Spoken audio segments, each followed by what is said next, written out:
I'll start with intriguing games from 1972 that were not released on consoles, but were available on platforms like Arcade, Plato, and Mainframe. There is no graphical information or even screenshots for these games, so please bear with me for now. Moon War. It's quite challenging to describe this game without an image, as it might give the impression that the game was released in the 2000s, based solely on the description. Take a look for yourselves. The game was available on university terminals and was a multiplayer shooter. Players were equipped with lasers, and they had to shoot in a mountainous landscape. This meant that you had to take the terrain into account. Using your sharp eye, you had to estimate distances and angles for the laser beam's movement. The beam could bounce off walls, allowing you to eliminate opponents from behind cover. The game displayed a complete list of players, and they could choose whom to challenge to a duel. Dogfight. This game is of a similar caliber to the previous one. It's also a multiplayer game on the Plato platform, where, even back then, some impressive multiplayer games were being developed in a college environment. In the same year, another game with the same name was released, but the second game was for a gaming console. Copyrights weren't heavily enforced back then. In this game, however, you'd engage in aerial combat. The game features some amusing sound effects. It rapidly switches projector slides, causing humming, shaking, and flashing. Different times, different special effects, as they say smiley face. Just like in the previous game, there's a player list board where you can challenge another player to a duel. Battle Plan, Arcade. This game is even more intriguing because you played it through a computer, but the computer only acted as a moderator, and commands were sent through mail. Up to 7 players could participate in the game. It was a turn-based strategy game. Like the previous ones, it ran on a university computer mainframe. The goal of the game was to conquer all of Europe. You had a wide range of resources at your disposal to achieve this. Players could control various types of troops, on land, in the air, and at sea. They had defensive measures against various threats like missiles or aircraft. Additionally, they had money, spies, counter-spies, industry, and research. Even a player without land could continue playing if they had other resources. Moreover, there was a system of influence spheres, where a player had partial control over secondary states they didn't control with troops. Players could form alliances with each other. Money spent on research lost its effectiveness over time. You could spend it on propaganda to reduce a player's popularity or create alternatives that couldn't be spent but generated interest. Desert Fox. This is an arcade game that used a projector for its visuals. With a joystick, you had to destroy approaching German tanks from Rommel's divisions. Tracer bullets were displayed on top of the screen, and tank explosions had their own explosion animations. Next, I will tell you about 3 games for which there is also no graphical information, but they were released on 2 platforms, one of which was a large computer similar to a mainframe. The other platform was often the Sol-20 personal computer. STTRK, Mainframe, Sol-20. This is a game set in the Star Trek universe. It is a turn-based text-based strategy game. You control the Enterprise, and your goal is to destroy a Klingon ship. You can fire both phasers and torpedoes, choosing the target zone between the stern and the front. You can also launch a drone. The ship can be moved or rotated. The ship's speed depends on the number of shields. Once per game, you can make a bluff or surrender. Graph, SPI, Mainframe, Sol-20. This game is a turn-based text-based simulation. Here, you will take on the role of an artillery officer on the German cruiser, Graf, SPI. You will be given coordinates, and you'll need to adjust the height for distance and azimuth for direction to hit your target. Golf 2, Mainframe, Sol-20. This is a turn-based text-based game with tables. You will play on 6 courses in the game. In the game, you can choose from a variety of wooden and iron clubs. Some clubs allow you to set a swing percentage, which regulates the speed. After each shot, the ball's location is described. Here, you will find games from a very unconventional console. The first gaming console in history. It had almost no graphics of its own, consisting of just a few pixels. The primary graphics were plastic overlays with drawings that you attached to the screen using static electricity from old Первая база TVs. с семеркой. Those old TVs used cathode ray tubes, not liquid crystal displays like today's. The package also included a paper instruction manual, chips, cards, dice, and more, depending on the game. Baseball, Odyssey. In this game, you use real dice and a table of average results. There's a comprehensive paper instruction manual, and you need to get quite immersed in it. You then fill out player cards based on the range of average results and the number rolled on the dice. The higher the number on the dice, the better your result within the range. Different players have different ranges. Some are stronger, some weaker. A weak player might roll a higher number on the dice and compensate for their lower range compared to a stronger player. This way, the results clash with each card drawn, and the advantage of one card over the other makes it easier to play with pixels in the active game. Thus, the outcome depends on both luck and your skills. You record the results on a separate piece of paper yourself. Handball, Odyssey. This game features 2 large pixels, players, 1 small pixel, ball, and a large vertical line, ball return. It's quite an unusual game because it borrows some rules from volleyball. Here, you play against a wall on the left from which the balls bounce back. The serving player is closer to the wall. You earn points on your serve. After losing a serve, you hand it over to the other player. You must pass the serving device to the serving player, who initiates a new round by pressing the restart button. You keep score yourself. In the game, you can adjust the ball's movement speed. The winner is the one who scores 21 points faster. Volleyball, Odyssey. Here, 2 large pixels represent players, and 1 small one represents the ball. There is a vertical line in the middle symbolizing the net. You must not hit the ball into it. The serving player earns a point, and if they lose, they pass the serve to the other player. Players have specific zones from which they start their movement after each serve. The winner is the one who reaches 15 points faster. Soccer, Odyssey. The game is one of the rarer ones, as it was only released in a European compilation, which didn't sell very well. In the game, there were 3 rows of players on each half of the field. If the ball went out of bounds, you moved 1 row closer to your opponent if it was out from the opponent or closer to your opponent if it was out from you. You could score a goal if you were positioned on your opponent's half of the field.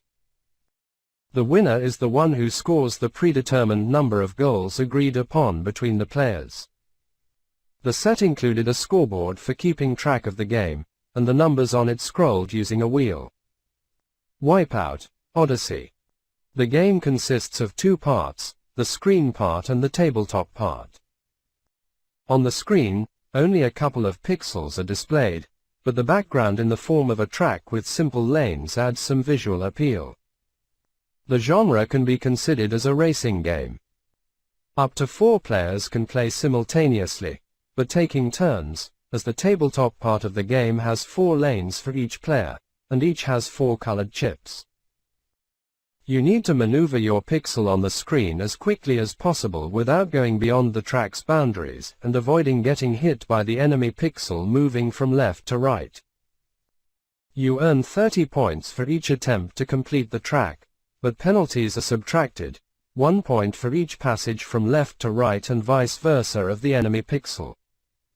2 points for each time you go out of the track, and 5 points for each hit by the enemy pixel.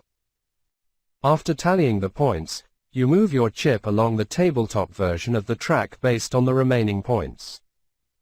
Each player makes several attempts until they reach the final square on the tabletop version. In the tabletop version, there are also yellow and red squares, and landing on them results in different penalties. Thank you for the likes, comments, and shares. Shootout, Odyssey. In this game, you need to use a gaming accessory, a light gun. You play as a sheriff who is hunting the Dalton gang. The first pixel bandit appears from the upper left, then moves to the right, down, and at the end, down to the right near the horses. If your shot is accurate, the pixel disappears. Each kill is worth 1 point. At the end, there will be a tally. Interestingly, when the pixels appear, your partner, according to the instructions, is recommended to shout, "You'll never catch me, Sheriff." Apparently for ambience, just don't scare the neighbors, or they'll call the police. Shooting Gallery, Odyssey. In this game, a special accessory for the console is also used, a light gun. You need to shoot at a pixel moving from left to right and back. When you hit it, it goes out, and the referee, usually the third player, must count the hits. There are 4 rows of targets drawn on the overlay, with a maximum of 10 horizontal passes for each row. After that, you start aiming at targets in a lower row. It's harder to hit targets in the lower rows, so you earn more points for hits within their boundaries.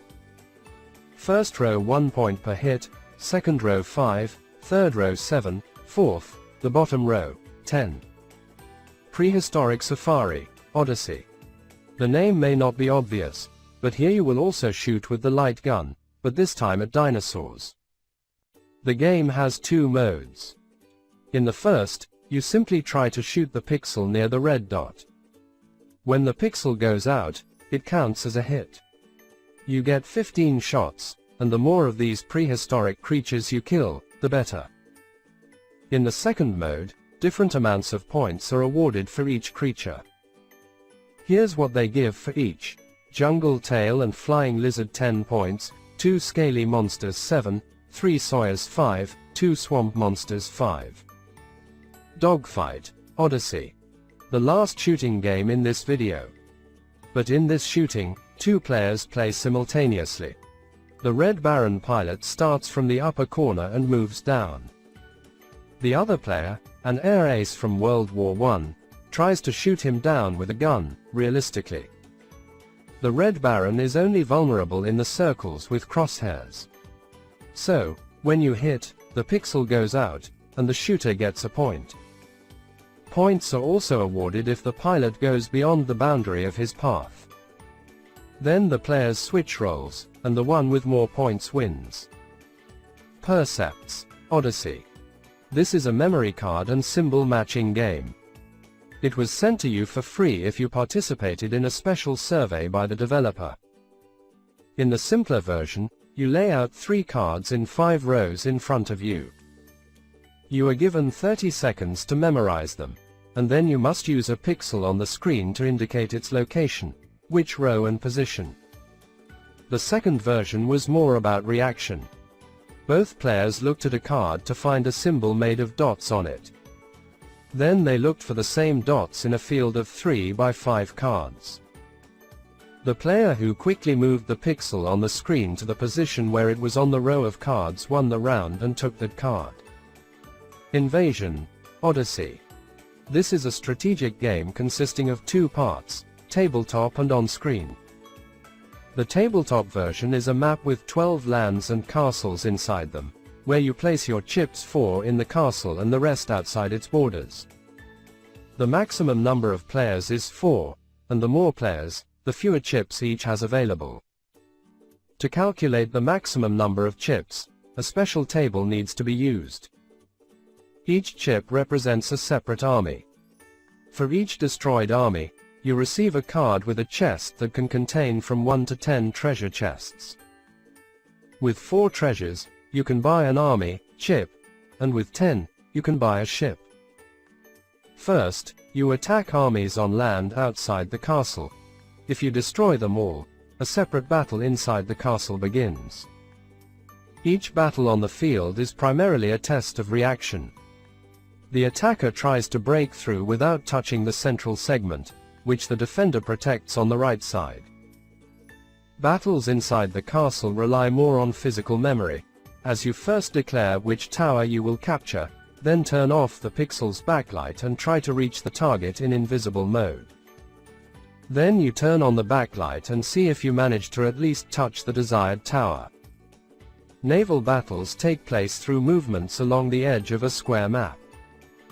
The winner is the one who captures all the lands.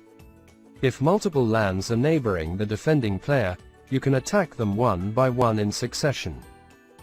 Fun Zoo, Odyssey. This is a game where you compete for cards with animal images. In each round, there's one card, and it starts in the lower field. The third participant draws a card and names the animal, while the players quickly try to use a pixel to find and point to it. The player who targets the desired animal with the pixel the fastest wins the card. After all the cards are played, the counting of the number of cards each player has begins. The one with the most cards wins. Thank you for the likes and comments. Tennis, Odyssey. The game is quite simple, especially when compared to some others on this platform. Each player occupies their half and tries to keep the ball, pixel, from going out of their part of the field. To win a game, you need to win 4 times on your serve with a minimum of a 2-point difference. Players play a minimum of 6 games, if it's 6-0, and a maximum of 13 games, in case of 7-6. In other words, it follows the classic rules of tennis. Analogic, Odyssey. It's an arithmetic space race through a numerical maze of the computer galaxy map. How's that for a brief game description? Here, you start at opposite diagonal corners of the map, and your goal is to reach the opponent's starting position. One player starts with an odd number, and the other with an even number. The opponent's last number plus your adjacent cell must sum up to either an even or an odd number, depending on your starting point. So if you began with an odd number, the sum must always be odd. For example, if you started the game with 4, your goal is even sums. If your opponent had moved to 7, your goal would be to find another odd number nearby so that the sum remains even. Hockey, Odyssey. The game lasts 3 periods, with 20 turns in each. After a goal or at the start of the game, it begins from the center of the field. To score a goal, you need to be on the opponent's half. If the ball goes out of bounds and doesn't immediately return, a disputed ball is played at the nearest red point with a pair of players drawn on it. If a player enters their color-coded net area, they must use only one hand on the controller for the next 2 moves. Football, Odyssey. This game is considered one of the most challenging for this console, as you'll even see from this description. The game consists of a tabletop part, and some gameplay takes place on the screen. The tabletop part includes a cardboard football field, tables, various cards, a cardboard scoreboard, dice, if I didn't forget anything. The game has different decks of cards: pass 20 cards, run 20, discard 10, punt 10, 2 decks of 3 cards each: pass, run, punt. The game even accounts for the wind's impact on the ball's movement as a bonus or penalty depending on its direction. And to be honest, I'm too lazy to describe all of this in detail because I'm a European and not a big fan of American football, so I'll show you a document with the rules. And if you're that rare individual who might find it interesting, you can read it during the pauses.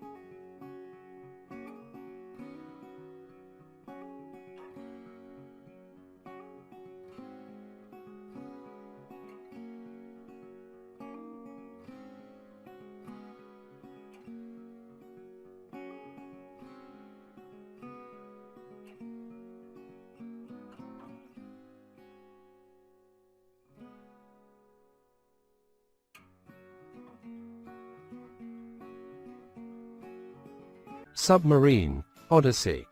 Two players can play here. The first player tries to travel from the start to the end, while the other player tries to hit them with a torpedo. You need to complete 3 ships to finish. The count is kept of how many times torpedoes were fired before successfully hitting. Then the players switch roles, and the winner is the one with fewer hits. Ski, Odyssey. There are 2 game modes, time or points. In the time mode, you have to complete the course within a set time without going off the track. If you go off the track, 1 second is added to your time, and if you touch the gates, red dots, 2 seconds are added. Hitting a tree adds 3 seconds. If you hit any of the mountains, the attempt is not counted. Each player is given 3 attempts, and the best time is recorded. In the points mode, you earn points for the following interactions: going off the track 5 points, interacting with the gates 10 points, hitting a tree 15 points, Eastern Mountain 25 points. Central Mountain 30 points, Western Mountain 25 points. The winner is the one with the fewest points. Simon Says, Odyssey. This game is more about reaction than erudition. The third player must draw a card with a body part image from the deck and choose 2 options. Simon Says, and name the body part, or just name the body part. If the phrase starts with, Simon Says, the player who reaches the card on the screen first gets it. If this happens simultaneously, the card remains in the deck until the next time. After the draw of each card, players return to their initial positions. If there's no starting phrase, you must remain still. In other words, it's a trick not to move from the starting position and not react. If you react even a little, you give away the card you already won. The game continues until the last card in the deck, and then each player counts how many cards they have. Cat and Mouse, Odyssey. The mouse and the cat have starting positions from which they begin each round of the game. The mouse wants to escape, and the cat wants to catch the mouse. You cannot move through the blue squares, or else you start over. In each round, there are 3 attempts.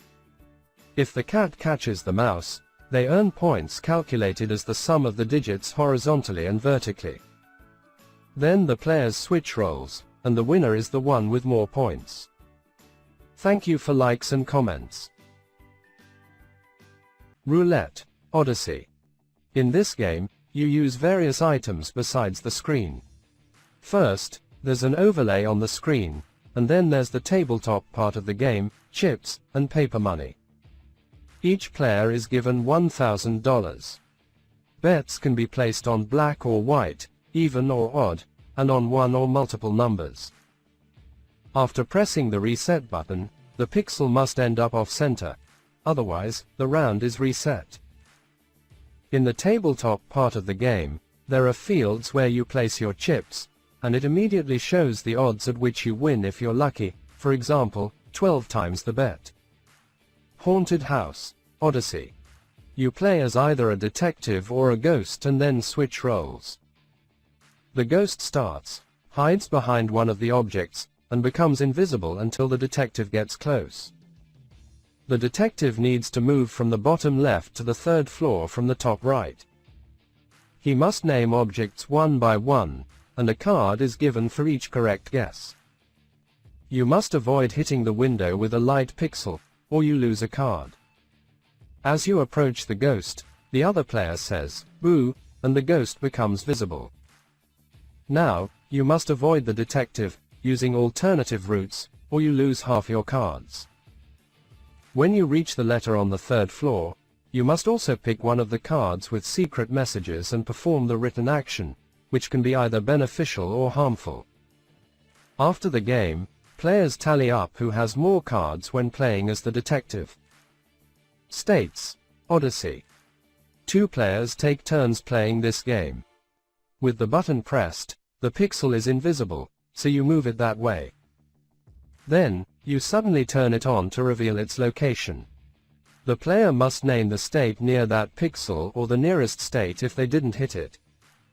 For a correct answer, The player receives a card for that state. Then, the players switch places, and if they land on an already guessed state, they become a contender and try to answer a question about that state. The question is written on the front of the state card, with answers provided on a separate page. The player with more cards wins.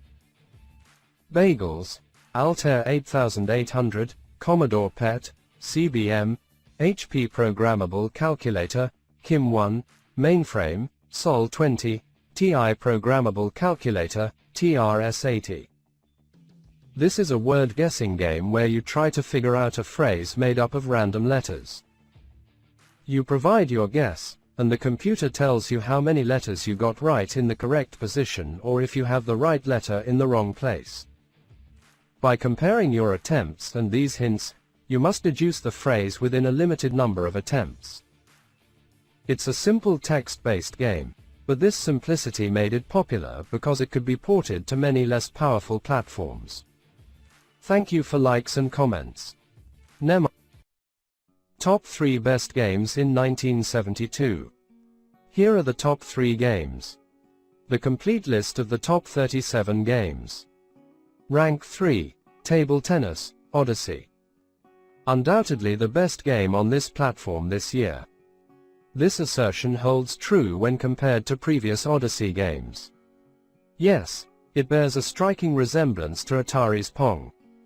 Though not as good, it was released earlier in the spring, overshadowing its competitor in the fall. In this game, players take turns serving 5 times each. The winner is the first to reach 21 points with a 2-point difference, meaning, for example, 25 to 24 is not enough. It must be 26 to 24. Players keep score themselves or involve a third party.